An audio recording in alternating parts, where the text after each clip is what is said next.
हाय, आप देख रहे हैं इंडिया न्यूज़ इन खबर और मैं हूं विष्णु शर्मा। कलंक का रिव्यू लेकर आपके लिए आया हूं। कलंक मूवी अगर दो लाइन में कहें तो जैसा कि पब्लिक वहाँ जो मूवी देख रही थी, मैं उनके नज़रिए से देखूं तो हैवी मूवी है, काफ़ी हैवी मूवी है। जो एंटरटेनमेंट की तलाश में आए हैं और अगर उनमें से जो किरदार हैं वरुण धवन, आलिया भट्ट, आदित्य रॉय कपूर, संजय दत्त या माधुरी दीक्षित, कुणाल खेमू भी, अगर आप इनमें से किसी के भी डाई हार्ड फैन नहीं हैं तो आपको ये मूवी काफ़ी हैवी लग सकती है, बोर लग सकती है।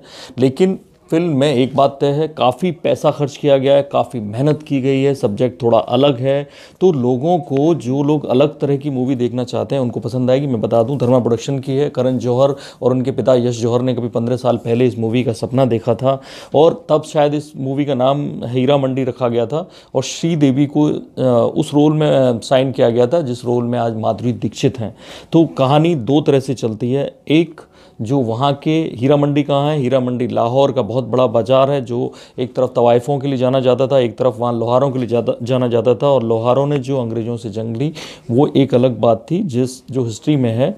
और दूसरी कहानी चलती है एक ऐसे परिवार की, बलराज चौधरी के परिवार की, जो संजय दत्त बलराज चौधरी का रोल प्ले कर रहे हैं। एक हुस्नाबाद में रहते हैं और काफ़ी अमीर हैं और एक प्रेस चलाते हैं। उनका बेटा बाहर से, विदेश से पढ़ के आता है। आदित्य रॉय कपूर देव चौधरी के रोल में, उनके बेटे के रोल में वो आके प्रेस चलाता है। और ऐसे में लोहारों से उनकी इसलिए जंग होती है कि लोहार नहीं चाहते कि स्टील इंडस्ट्री वहाँ आए क्योंकि उनके काम पर फर्क पड़ेगा। और इधर जो देव चौधरी है वो स्टील इंडस्ट्री के विरोध में नहीं है, वो देश का डेवलपमेंट चाहता है। तो एक कहानी ये चलती है और दूसरी कहानी इमोशनल लेवल पर चलती है। बहुत बहुत हाई लेवल के इमोशंस है इस फिल्म में।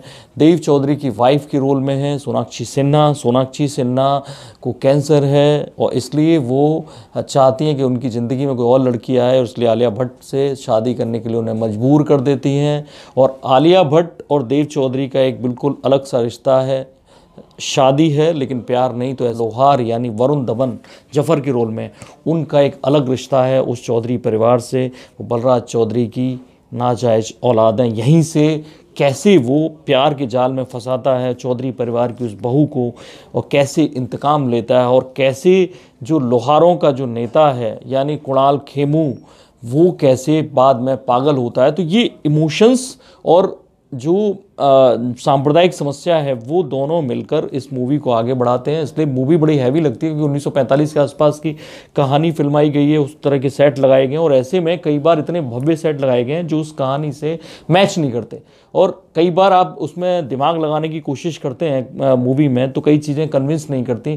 क्यों तीन तीन लड़कियां, क्यारा आडवाणी, सोनाक्षी सिन्हा और कीर्ति सनन, इनको आइटम गर्ल की तरह से छोटे छोटे रोल में रखा गया? कि दूसरी, क्यों एक बड़ी बुल फाइट दिखाई गई जबकि उस दौर में इस तरह की बुल फाइट होती नहीं होंगी? क्यों आलिया आसानी से देव से शादी करने को तैयार हो जाती है? और क्यों देव और जफर यानी जो मेन लीड में हैं वो दोनों एक दूसरे को जानते नहीं हैं जबकि उन दोनों का काफ़ी गहरा रिश्ता है, एक शहर में रहते हैं और ये गले से उतरता नहीं है। तो जाहिर है कहानी को आगे बढ़ाना था, इसलिए उन्होंने इस तरह की कुछ कुछ चीज़ें डाली जिससे लगता है। और आखिर में कुणाल खेमू का पागल होना, इतनी सारी हिंसा फैलाना, ये भी जमता नहीं है। लेकिन कहानी में ये है कि कहानी में मेहनत काफ़ी की गई है, एक एक सेट पर, एक एक सीन पर काफ़ी मेहनत की गई है और अच्छा म्यूज़िक भी है, अच्छे गाने भी हैं। ऐसे में जो अलग मूवी की तलाश में है वो करण जौहर की, अभिषेक बर्मन की, जो इस फिल्म के स्क्रिप्ट राइटर और डायरेक्टर हैं, उनकी मेहनत को निश्चित ही सराहेंगे, ये तय है। मैं आपको बता दूं, जोधा अकबर के असिस्टेंट डायरेक्टर और राइटर रह चुके हैं अभिषेक बर्मन। तो ऐसे में टू स्टेट को डायरेक्ट करने के बाद, उसको लिखने के बाद, इस फिल्म को भी उन्होंने लिखा है और उसको डायरेक्ट भी किया है।